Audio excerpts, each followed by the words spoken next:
Shalom, shalom, que le Seigneur vous bénisse, que la grâce de Dieu soit sur vous. Le direct a attaqué, déjà des gens sont en train de boycotter le direct et je sais que Dieu est fidèle. Voilà, et si c'est pour la chanson, je vais enlever la chanson. Voilà, j'ai bien dit que je n'ai aucun droit sur cette chanson. Et vous savez, il y a des gens qui sont des agents du diable, qui sont sur les réseaux sociaux, qui attaquent les directs des gens, qui empêchent de pouvoir faire des directs. Et vous aurez un jugement devant le trône de Dieu. Parce que ce message que je dois apporter, c'est le message que le Seigneur veut que j'apporte à son peuple. Surtout le culte de ce matin que je suis en train de faire pour ceux qui n'ont pas la possibilité d'aller au culte ce matin et qui sont à la maison compte tenu de certaines situations, maladie, fatigue ou autre chose, je dirais. Et autres besoins, d'autres même sont au boulot et profite de cette occasion pour suivre le culte en direct. Donc, le direct est attaqué, vous mettez des cœurs pour que le message puisse passer. Parce que l'ennemi veut toujours détruire ce qui est de Dieu. Mais je pense que le Seigneur est fidèle. Donc, bref, nous allons voir un thème très important. Le thème aujourd'hui est une journée de bonne nouvelle. Et permettez que je partage dans d'autres groupes pour que les gens puissent suivre. C'est très important. Aujourd'hui est une journée de bonne nouvelle. Voilà, une journée de bonne nouvelle. Je demande à ce que vous partagiez le direct. C'est très important. Très très important. Pour que les gens puissent suivre. Pour ceux qui n'ont pas l'opportunité ce matin d'aller au culte, de pouvoir suivre ce direct, parce que ça va faire du bien à plusieurs personnes. Comme je le disais tantôt, le direct est attaqué et ils sont en train de signaler, j'avais mis la chanson et vous savez quand les gens veulent attaquer le direct, ils ont plusieurs manières de pouvoir bloquer une pièce des arguments quelque part là et puis ils vont dire oh le gars il n'a pas de droit sur la chanson, donc j'enlève carrément la chanson. Donc ça c'est pas un problème. Je pense que nous allons continuer le direct et beaucoup de personnes qui entendent ce direct, je pense que vous serez servis par la grâce de notre Seigneur Jésus-Christ. Que Dieu est fidèle. Il est fidèle, il va vraiment glorifier son nom. Voilà. Donc permettez-moi que je partage dans les différents groupes pour que les gens puissent suivre le direct avec nous. Le thème est déjà là. Aujourd'hui est une journée de bonnes nouvelles. C'est un thème sur dans 2 Rois chapitre 7. Voilà, c'est là que nous allons voir. Et une fois, l'Esprit m'a poussé à prêcher ce thème un dimanche. Et l'onction était tellement forte que, à la suite de ça, une dame est venue me rencontrer. Et l'onction a continué. Et la femme a reçu une délivrance. Amen. Elle a reçu une délivrance. Et je pense que c'est ce que nous allons voir. Et ce matin, c'est une grâce pour toi, mon frère, ma soeur, de pouvoir être avec nous et de recevoir ce message. Parce que c'est un direct qui va faire du bien à beaucoup de personnes. Un direct qui va t'amener à faire tranquillement ton culte où tu es. C'est très important pour toi. Que le Seigneur te bénisse, que la grâce de Dieu soit sur ta vie. On suivait ce direct, c'est un direct qui va t'édifier, qui va te fortifier. Ok, donc nous allons commencer le thème. Le thème c'est aujourd'hui est une journée de bonnes nouvelles. Aujourd'hui est une journée de bonnes nouvelles. Nous prenons dans le livre de 2 Rois chapitre 7 à partir du verset 1. Élisée dit, écoutez la parole de l'Éternel. Ainsi parle l'Éternel, demain à 7 heures, on aura une mesure de fleur de farine pour un cycle et de 2 mesures d'orge pour un cycle à la porte de Samarie. L'officier sur la main duquel s'appuyait le roi répondit à l'homme de Dieu. Quand l'Éternel ferait des fenêtres au ciel, pareille chose arriverait-elle? Et Élisée dit, tu le verras de tes yeux, tu n'en mangeras point. Il y avait à l'entrée de la porte 4 lépreux qui se tenaient l'un à l'autre. Quoi? Resterons-nous ici jusqu'à ce que nous mourions? Si nous songeons à entrer dans la ville, la famille est dans la ville, et nous y mourrons. Et si nous restons ici, nous mourrons également. Allons nous jeter dans le camp des Syriens. Si nous laissons vivre, nous vivrons. Et si nous font mourir, nous mourrons. Ils partirent donc au crépuscule pour se rendre au camp des Syriens. Et lorsqu'il fut arrivé à l'entrée du camp des Syriens, voici, il n'y avait personne. Le Seigneur avait fait entendre dans le camp des Syriens un bruit de chars et un bruit de chevaux, le bruit d'une grande armée, et ils s'étaient dit l'un à l'autre, voici, le roi d'Israël a pris à sa solde contre nous les rois des Égyptiens et les rois des Égyptiens pour venir nous attaquer. Et ils se levèrent et prirent la fuite au crépuscule, abandonnant plutôt leurs tentes, leurs chevaux et leurs ânes, leur camp qui était, et ils s'enfuient pour sauver leur vie. Verset 8 de 2 Rois chapitre 7. Les lépreux, étant arrivés à l'entrée du camp, pénétrèrent dans une tente, mangèrent et burent, et en emportèrent de l'argent, de l'or et des vêtements. Ils allaient cacher. Ils revinrent, pénétraient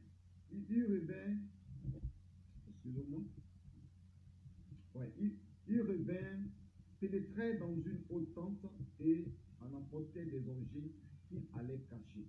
Puis ils se dirent l'un à l'autre, nous n'agissons pas bien. Cette journée est une journée de bonne nouvelle. Si nous gardons le silence et si nous attendons jusqu'à la lumière du matin, le châtiment nous atteindra. Venez maintenant et allons informer la maison de Dieu. Alléluia. Voici ce que la parole nous dit.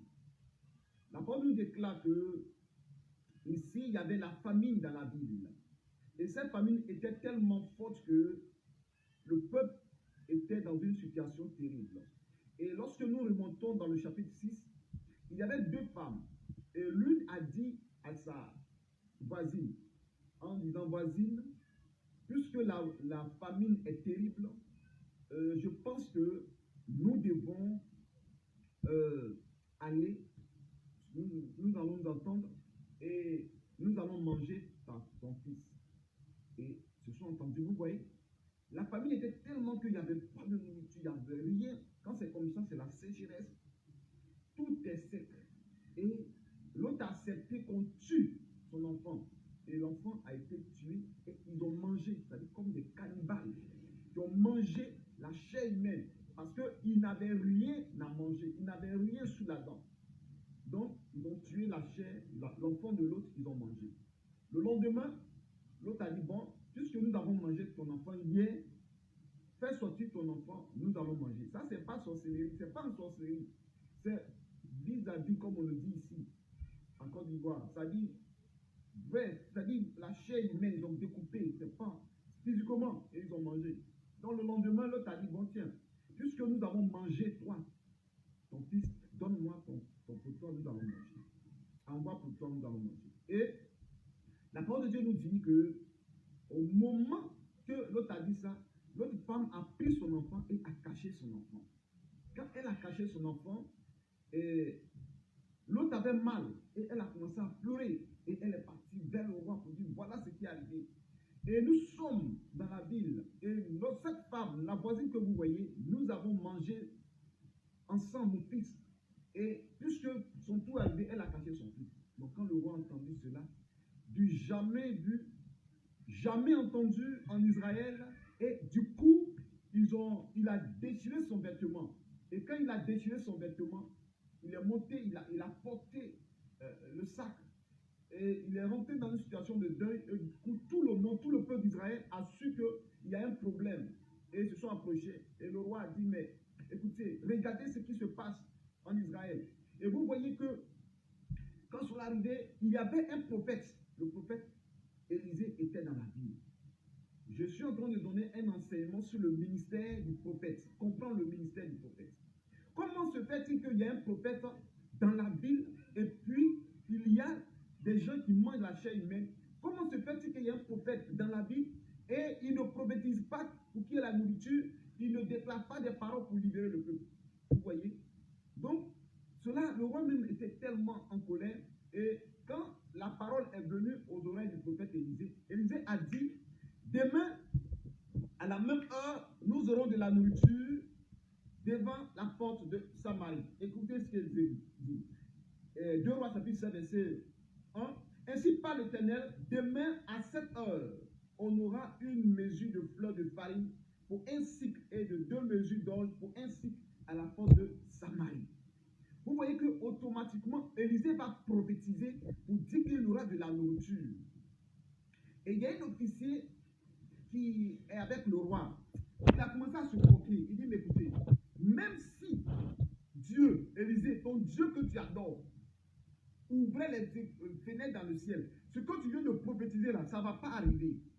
Élisée va lui dire une parole. Tu verras, mais tu n'en mangeras pas. Tu verras, mais tu n'en mangeras pas. Et quand vous voyez la parole de Dieu, puisque la famille était partout, les gens vraiment mouraient de faim, c'était tellement terrible. Même les riches, malgré leur argent, n'avaient rien à manger. Ils ne pouvaient pas trouver de nourriture pour acheter.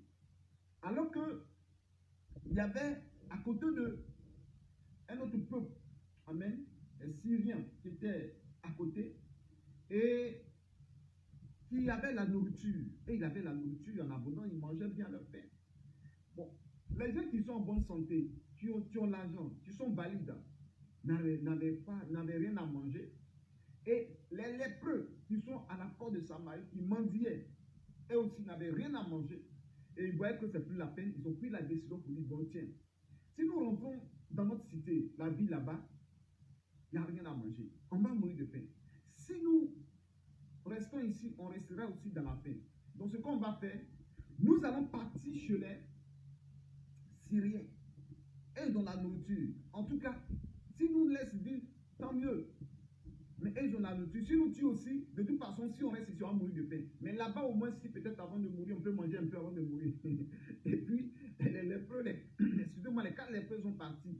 Et quand les 4 lépreux sont partis là-bas, arrivé là-bas, un silence total. La ville est désertée. Il n'y a personne. Il n'y a même pas un bébé même dans la ville. Et qu'est-ce qui va se passer? Il rentre dans la ville, il regarde dans les maisons, il y a la nourriture au feu, la nourriture sur la table, la nourriture un peu partout, les greniers sont remplis, il y a de l'argent, il y a de l'or, des vêtements. Mais le constat, c'est que tous ont fui la ville. Il n'y avait personne. Tout était, les portes sont ouvertes. Les habits sont partout. Les gens se demandent, mais qu'est-ce qui se passe? Les lépreux. Donc, quand ils ont fait, ils ont commencé à manger, et ils ont commencé à prendre les vêtements. Ils ont commencé à garder les vêtements, ils ont commencé à garder les vêtements. Et pour ceux qui nous prennent la marche, nous sommes dans 2 Rois chapitre 7, à partir de verset 1 au suivant. Et je suis en train de parler aujourd'hui une bonne nouvelle. Parce que toi qui écoutes ce message, ça sera pour toi une bonne nouvelle pour toi. C'est ce que je suis en train de t'annoncer. Donc, les lépreux ont commencé à prendre à manger. Ils ont commencé à prendre à manger. Et un coup, ils se sont posé la question, dit, mais ce que nous faisons, c'est très dangereux. Parce que aujourd'hui est une journée de bonne nouvelle. Ça, c'est une journée de bonne nouvelle. Parce que cette bonne nouvelle-là, nous, les lépreux, nous ne devons pas partager ça seuls. Nous devons aussi partager avec le peuple. Donc, si nous restons ici et que le jour arrive, franchement, notre châtiment sera très grave.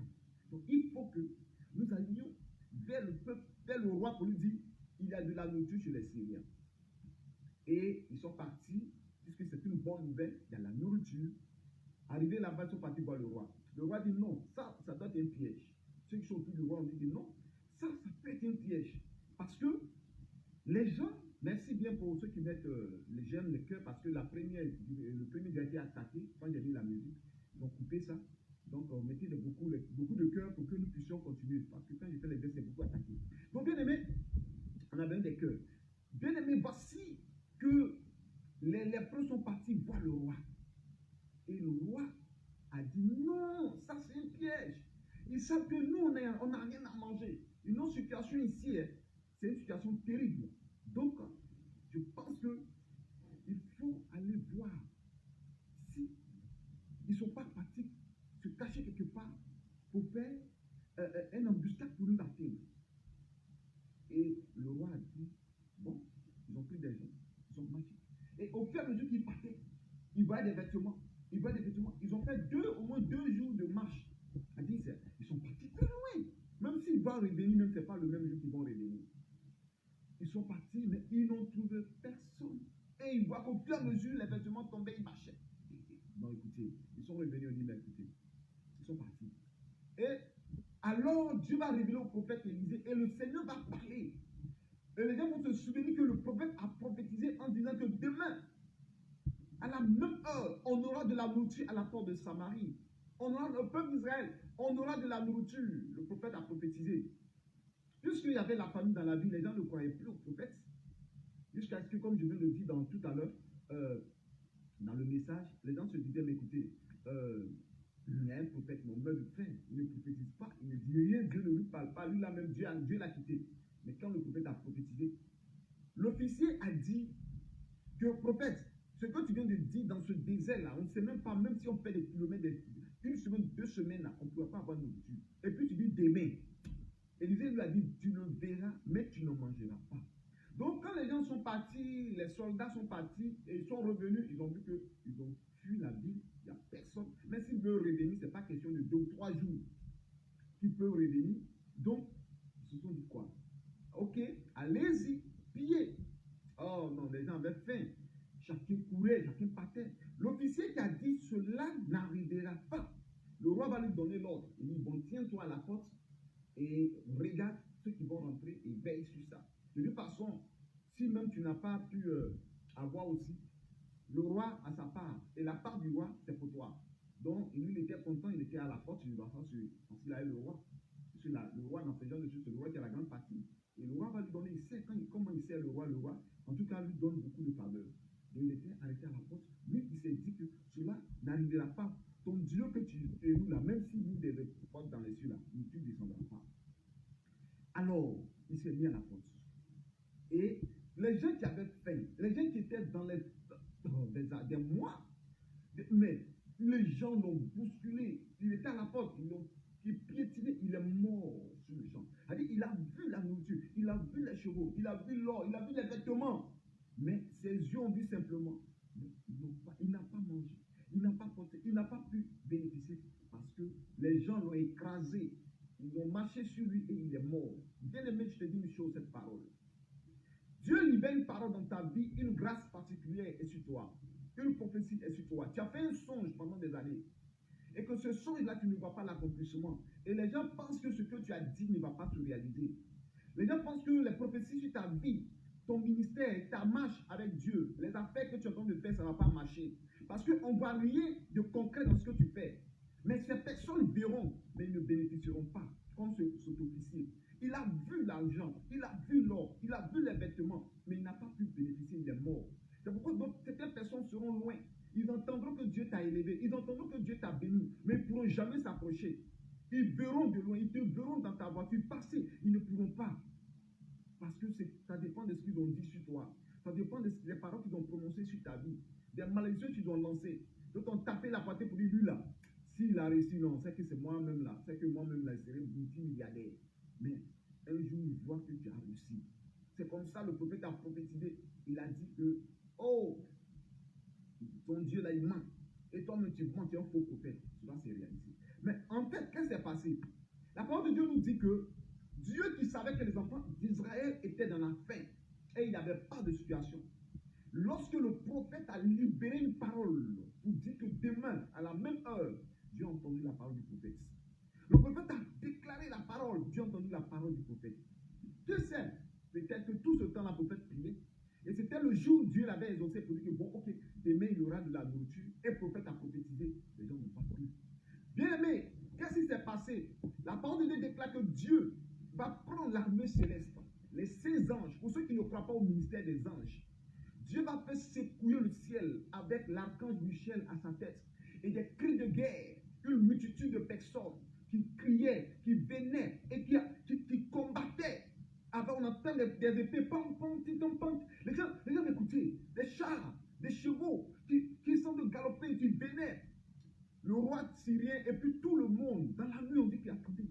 Le roi d'Israël a pris d'autres rois, les Égyptiens, les rois, les Égyptiens et les Indiens. Ils viennent contre nous. Les Syriens, ils viennent contre nous pour nous tuer. Ils ne savaient pas que ce sont les anges. Ils ne savaient pas que c'est un déclenchement spirituel là, qui a été déclenché dans le 3e ciel. Dieu a remis son ange pour pouvoir remuer, pour pouvoir chasser. Et ils ont entendu, ils ont pensé que ce sont des hommes qui venaient. Et leur première réaction, c'est Israël qui a fait ça. Lorsque Dieu veut te délivrer, il envoie des actions spirituelles, il envoie des anges. Ou même tu es là, tu ne mets même pas le combat se passe de l'autre côté. Et ils ont fui, alors que ce sont les anges que Dieu a secoués dans le monde spirituel. Et ces personnes ont fui. Je te dis une chose, quand les lépreux sont partis, ils ont mangé, ils étaient heureux, ils étaient contents. Ils ont dit, aujourd'hui est une journée de bonne nouvelle. Toi qui me suis, toi qui m'entends, aujourd'hui est pour toi une journée de bonne nouvelle. Et je te dis une chose, des paroles ont été libérées sur ta vie. Des paroles de connaissance ont été libérées sur ta vie. Tu as eu des songes où Dieu t'a béni. Tu as eu des songes où tu as vu la gloire de Dieu sur toi. Mais depuis des années, ces choses ne sont jamais accomplies. Laisse-moi te dire, aujourd'hui est une journée de bonne nouvelle pour toi.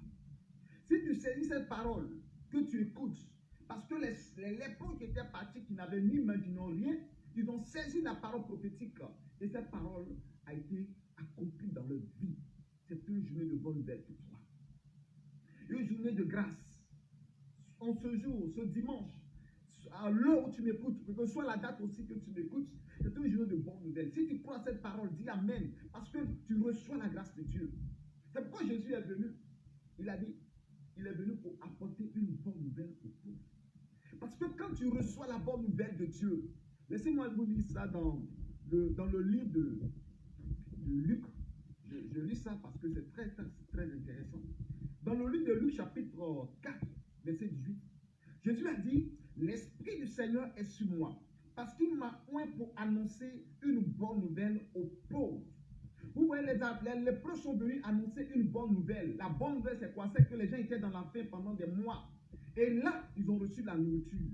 Ils ont reçu la grâce de Dieu sur leur vie. Mais ici, Jésus dit que c'est une bonne nouvelle qu'il est venu annoncer aux pauvres. Et cette bonne nouvelle que Jésus est venu annoncer aux pauvres, il s'agit de quoi? Il s'agit de, il m'a envoyé pour guérir ceux qui ont le cœur brisé. Jésus est celui-là qui amène la bonne nouvelle.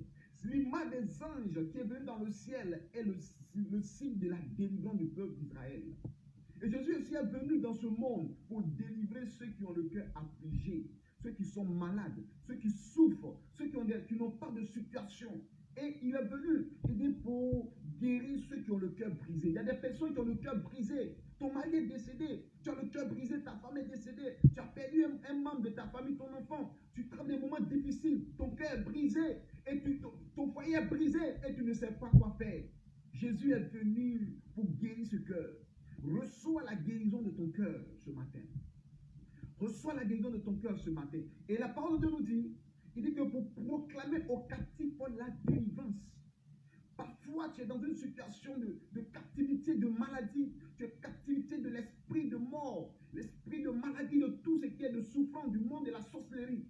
Tu es dans une prison spirituelle. La parole de Dieu te dit, Jésus est venu pour te donner, pour proclamer la délivrance aux captifs. La délivrance. Il est venu pour te délivrer. Jésus est venu pour te libérer. Aujourd'hui est une journée de bonne nouvelle. Vous voyez les enfants d'Israël qui étaient là-bas, qui n'ont pas combattu. Mais Dieu envoyait ses anges pour remuer le ciel dans 2 rois 7 pour que l'ennemi quitte. Tous les ennemis qui possèdent ton territoire, tous les ennemis qui possèdent ta grâce, qui possèdent ta bénédiction, le Seigneur enverra son ange remuer le ciel. Son ange combat, son ange les chassait pour que tu aies la paix et le repos. Tu aies pour qui tu es la joie que tu cherches pendant des années. Dieu voit parfois la souffrance de ses enfants. Dieu voit parfois la souffrance de ses enfants dans une situation d'amertume, dans une situation de pleurs, de douleur. Et Dieu a vu le monde était plongé dans une situation de ténèbres, dans une situation d'obscurité, dans une situation d'enfer. Et Dieu assis, Jésus sur le trône, va venir sur la terre pour libérer les personnes. Et pour libérer, il dit, je suis venu annoncer une bonne nouvelle aux habitants de la terre. Je suis venu annoncer une bonne nouvelle au peuple de la terre. Je suis venu annoncer une bonne nouvelle aux enfants de Dieu. À tous ceux qui m'acceptent, comme la parole de Dieu dit, à tous ceux qui l'ont reçu et qui l'ont accepté. Il leur a donné le pouvoir de devenir enfants de Dieu et qui ne sont pas nés de la chair ni du sang, mais qui sont nés de l'esprit. Nous qui sommes autrefois des pécheurs, la Bible déclare que Christ, pour son amour envers nous, en ce que nous étions encore des pécheurs, Christ est mort pour nous. Bien-aimé, Jésus est venu pour t'annoncer une bonne nouvelle. La bonne nouvelle de la guérison. La bonne nouvelle de la délivrance captive. C'est-à-dire que quelque part, tu étais dans une prison spirituelle. Tu fais des rêves, tu es toujours en prison. Tu fais des rêves, tu n'avances pas. Tes projets tombent à l'eau. Mais Jésus-Christ dit, je suis venu pour annoncer une bonne nouvelle. Et pour ceux qui ont le cœur brisé. Et il dit, et aux aveugles, le recouvrement de la vue. Il n'y a rien qui soit impossible à toi. Il n'y a rien qui soit impossible à toi. Jésus-Christ peut faire des miracles dans ta vie. Rien n'est possible à Dieu plutôt. Rien n'est possible à Dieu. Parce que Jésus est capable de te libérer. Il est capable de te délivrer. Il est capable de te restaurer. Il n'a pas changé. La Bible déclare qu'il est le même hier, aujourd'hui et éternellement. Et ce Jésus de Nazareth que nous prions, il est venu pour donner la vie aux aveugles. Bien-aimé, toi qui m'écoutes, si tu as un mal et tu crois en ce message, à l'instant que je libère la parole de notre Seigneur Jésus, reçois la guérison du lieu où tu es. Reçois la grâce de Dieu du lieu où tu es. Reçois la délivrance du lieu où tu es. Que l'esprit de Jésus-Christ de Nazareth te touche. Que l'esprit de la délivrance te touche. Que l'esprit de la guérison te touche. Reçois cette grâce du lieu où tu es. Parce qu'il est venu pour annoncer une bonne nouvelle. Jésus n'est pas venu pour annoncer une mauvaise nouvelle, mais il est venu pour annoncer une bonne nouvelle. C'est pourquoi quand nous lisons la parole de Dieu, où Jésus arrive, qu'il y a la mort, il y a la vie qui vient. Lorsque Lazare est mort pendant 4 jours, il est arrivé, les gens pleuraient, les gens étaient dans le deuil. Le deuil s'est transformé en fête. Le deuil s'est transformé en cérémonie de joie. Quand Jésus rentre dans ta vie, s'il y a la mort, la vie prend place de la mort. S'il y a la maladie fuit et la guérison prend place à la maladie. Jésus partait un jour et une femme qui avait perdu son mari, une veuve, et son seul enfant qui est considéré comme son fils, et en même temps tu joues le rôle de son mari, son enfant qui faisait tout, et l'enfant est parti, il est mort. Et ce jour-là, on partait enterrer l'enfant. Et à la porte, Jésus va rencontrer cette dame. Et voit cette dame dont son cœur est blessé, son cœur est meurtri. Elle est dans l'amertume, dans le deuil. Vous savez, quand quelqu'un perd quelqu'un, tu perds un être cher. Tu sais comment tu te ressens. Tu n'as même plus le goût de la nourriture. Tu fais un jeûne forcé. Même quand tu donnes, tu n'as pas envie de manger. Parce que tu n'as même pas faim. Parce que la douleur est trop. Ton cœur est brisé. Mais quand Jésus a rencontré cette femme, Jésus va donner espoir à cette femme. Et il a dit, jeune homme, lève-toi. Et à l'instant, le jeune homme s'est réveillé. Le jeune homme est ressuscité. Aujourd'hui est une journée de bonne nouvelle pour toi.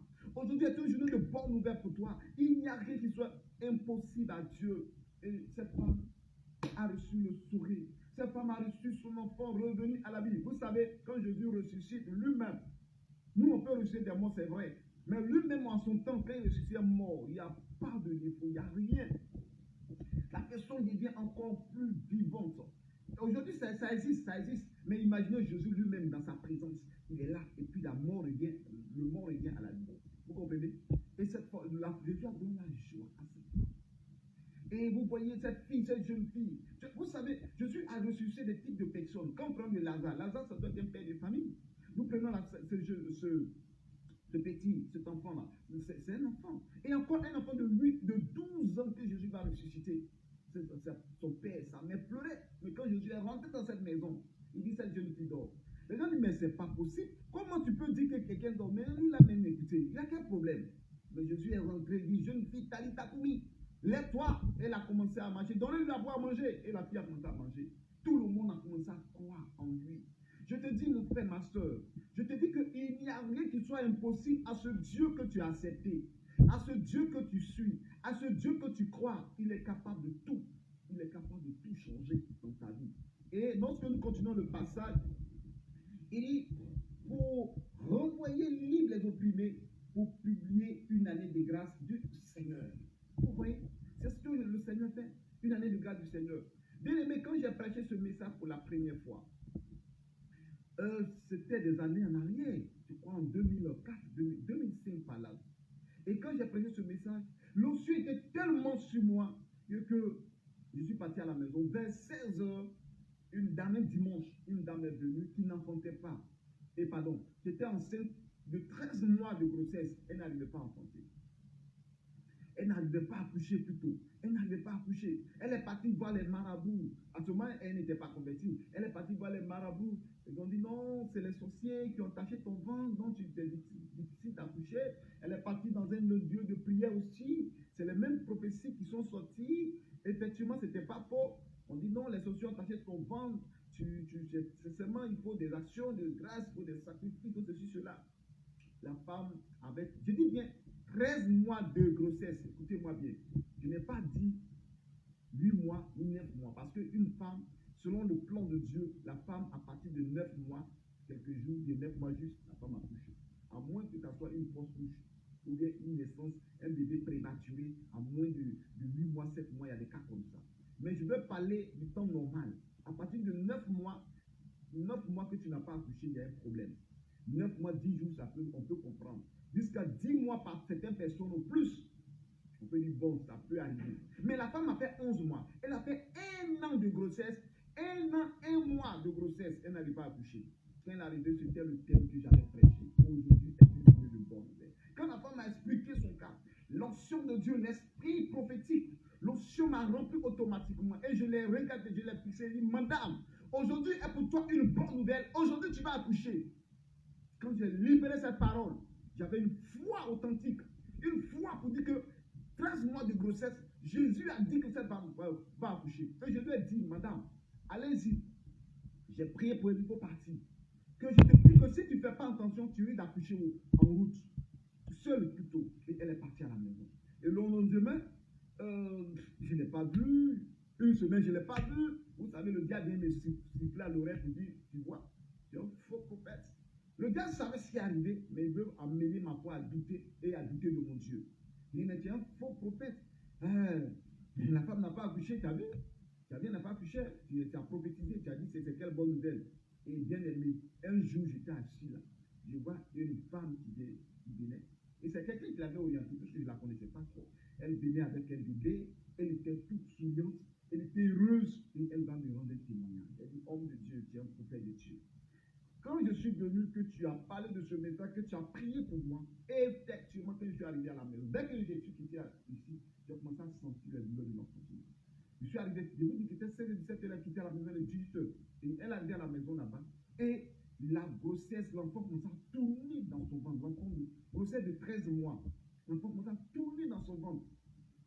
Et elle, automatiquement, elle a su que c'était le temps. Au moment qu'elle va se rendre compte, elle a couché seule dans sa chambre. Elle a couché seule, personne n'a aidé. Et quand le bébé pleurait à l'accouchement, le bébé pleurait. C'est là la voisine a entendu les pleurs du bébé et elle dit, voici, tu as accouché seule. Et puis elle est venue l'aider à aller à l'hôpital. Et c'est ainsi qu'à l'hôpital, ils ont pris soin d'elle.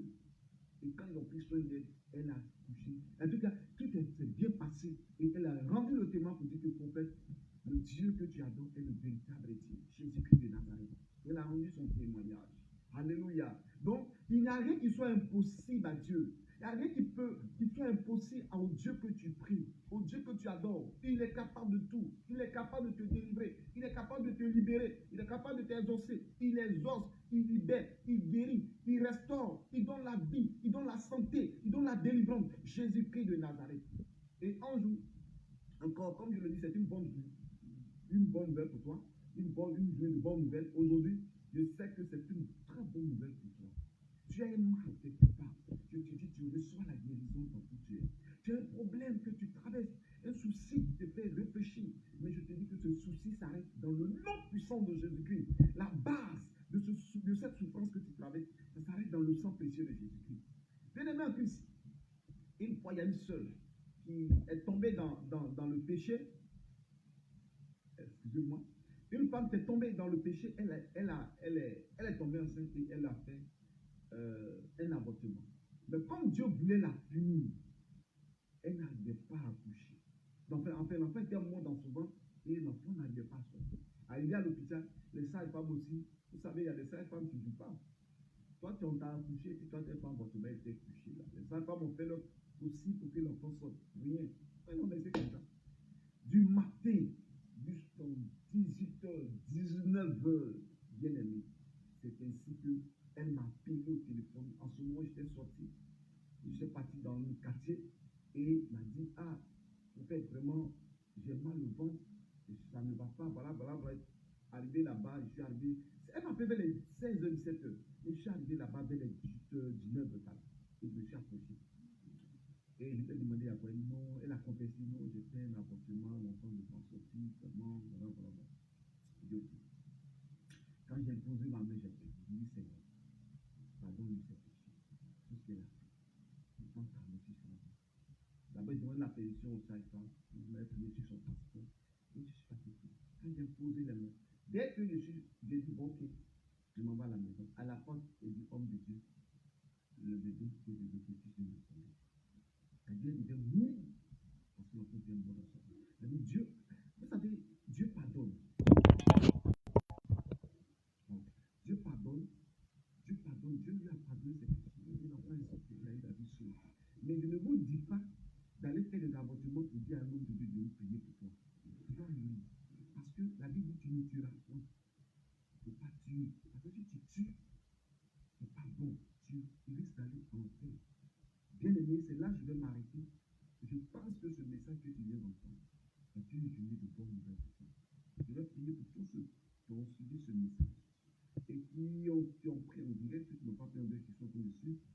N'oublie pas que tu en puisses en qui Jésus va te bénir, va te guérir, va te restaurer. Soyez richement bénis et que la grâce de Dieu soit sur toi. Si quelqu'un est malade, il impose la main à l'endroit où il a mal. Si tu as besoin de quelque chose, un miracle dans ta vie, déjà dis au Seigneur, Seigneur, je viens d'écouter ton serviteur, voici ce que je veux. Et je vais prier pour toi. Et Dieu, qui dit aujourd'hui est un jour de bonne nouvelle, va t'accorder la grâce. Et tu verras cette bonne nouvelle se réaliser dans ta vie. Parce que les lépreux en ont parlé. Vous voyez, il y a 4 lépreux et il y a 4 évangiles. Vous voyez. Donc, c'est le signe de la parole. Les lépreux étaient les annonciateurs. Ceux qui sont venus annoncer la parole de Dieu. Ils sont venus annoncer l'évangile. C'est de l'évangile, comme une bonne nouvelle, c'est l'évangile. Ils sont venus annoncer l'évangile. Et Jésus-Christ est venu, l'évangile personnifié, c'est-à-dire l'évangile vivant qui est venu sur la terre pour nous montrer qu'il est le pain de vie. Donc, impose la main à l'endroit où tu es. Impose la main à l'endroit où tu as mal.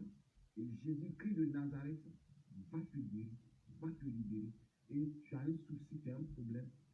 Lève les mains comme ça vers le Seigneur, j'écoute la parole de ton serviteur et je sais que cette prière aujourd'hui est une journée de bonne nouvelle. Toutes les années passées, les souffrances passées, je sais que Jésus-Christ, tu vas me mettre ça derrière et je verrai ta gloire sur moi. Tel que Dieu, je vais prier pour toi. Je dis à ceux qui sont mal d'imposer les mains, mais imposez votre main à l'endroit de le mal et je sais que vous allez témoigner au nom de Jésus-Christ.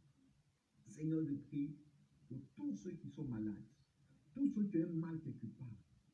Problème, Dieu, problème de ventre, quel que soit le nom de la maladie, cancer, fibrome, myome, toute maladie, au nom de Jésus-Christ de Nazareth, la parole de Dieu déclare que par ses meurtrissures nous sommes guéris.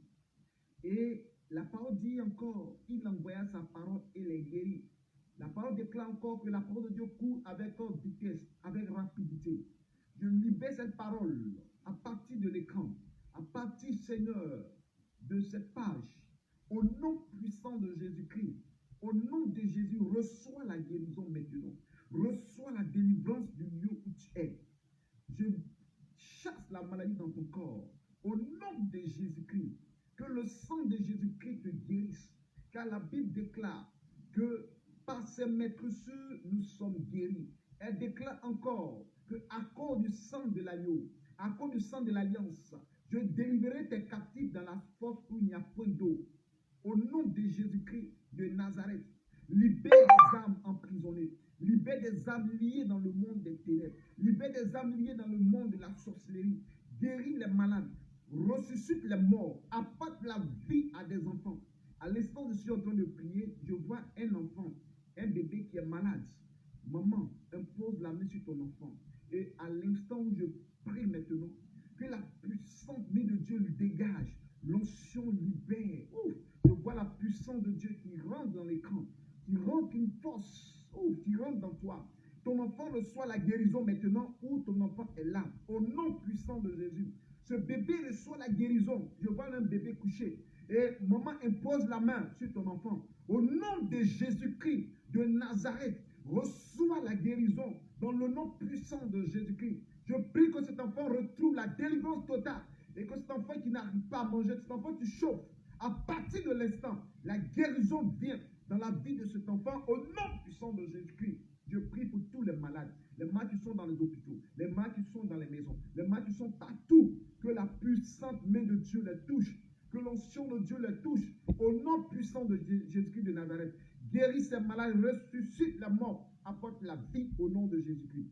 Je prie également pour tous ceux qui sont dans un besoin de mariage, un besoin de délivrance, un besoin financier, un besoin d'argent, un besoin de travail. Seigneur, souviens-toi de tes enfants. Tu as dit dans ta parole que tout ce que vous demanderez en mon nom, croyez que vous l'avez déjà reçu et vous verrez ces choses s'accomplir. Je libère la grâce de Dieu. Aujourd'hui est une journée de bonnes nouvelles. Seigneur, cette bonne nouvelle les accompagne ce matin. Pour ceux qui vont au culte, ça les accompagne à la maison. Du lieu où ils sont, Seigneur, que cette bonne nouvelle les accompagne au nom puissant de Jésus-Christ. Partout qu'ils vont rentrer ce matin, tout à ceux qui vont poser à partir aussi de la semaine prochaine, que la bonne nouvelle les accompagne. Au travail, les emplois, les dossiers déposés, tout ce qu'ils vont faire, tous ceux qui vont passer au concours, que la bonne nouvelle soit dans leur vie. Au nom puissant de Jésus, envoie tes anges, crée des situations de miracles. Envoie tes anges créer des situations de guérison, de miracles, de transformation, de restauration au nom puissant de Jésus-Christ. Car aujourd'hui est une journée de bonnes nouvelles. Que la grâce de Dieu soit sur ta vie. Que Dieu te bénisse. Que Dieu te garde. Que la faveur de Dieu soit sur ta vie. Au nom puissant de Jésus. Amen. Bien aimé, comme je le disais, on aura le temps de faire beaucoup de directs. On aura beaucoup de temps de faire des directs. Parce que cette année, depuis l'année passée, les gens m'ont demandé beaucoup de Dieu, des films directs. Et je pense que la grâce de Dieu sera là et nous allons continuer de faire les directs. Je dis merci à tous ceux qui nous ont suivis. Je salue la sœur Valérie, Christine Ovanga et aussi le frère Serge Landry Mélès. Que le Seigneur vous bénisse et tout ce que je n'ai pas pu saluer, que la grâce de Dieu soit sur vous. Vous qui êtes aussi abonnés à ma chaîne Facebook, ma chaîne officielle, que la grâce de Dieu soit sur vous. Que le Seigneur vous garde, vous protège. Et vous serez, abonnez-vous et vous aurez toujours des notifications pour les directs. Pour ceux aussi qui veulent aussi plus dans ce message, vous pouvez aller sur ma page YouTube, Prophète Paul Moïse d'Oliveira. Vous tapez, vous allez voir tous mes enseignements. Il y a plus de 300 prédications, 300 messages vidéo. Et vous pouvez écouter ces enseignements, ces enseignements vous feront du bien. Et surtout, lorsque vous serez sur ma page, abonnez-vous parce que je fais beaucoup de prédications, beaucoup de vidéos, des vidéos d'éducation, des vidéos de délivrance, de restauration, de sanctification. Il y a plusieurs programmes enseignements que je donne. Je fais des retraites spirituelles aussi. Et j'ai un programme cette année, je fais chaque année du 1er décembre au 12 décembre, c'est-à-dire les 12 jours, les 12 apôtres, les 12 tribus d'Israël, les 12 portes du paradis. En tout cas, j'ai même écrit un livre dessus. Je n'ai pas le livre ici pour présenter, mais néanmoins, quand vous allez partir sur ma page, vous allez découvrir ça. Et aussi, il y a un site internet. Le site internet, c'est www.acts13.com, c'est-à-dire comme acte des apôtres. ACTES, tout est collé, 13 en lettres, www.com. Et quand vous allez taper dessus, vous allez voir tous mes enseignements aussi en audio, en écrit, et visitez ma page web. Que le Seigneur vous bénisse et que la grâce de Dieu soit sur vous. Et surtout, partagez. Parce que vous voyez que comme je ne fais pas trop de vidéos, de direct, beaucoup ne savent pas. Vous partagez pour que vous puissiez suivre.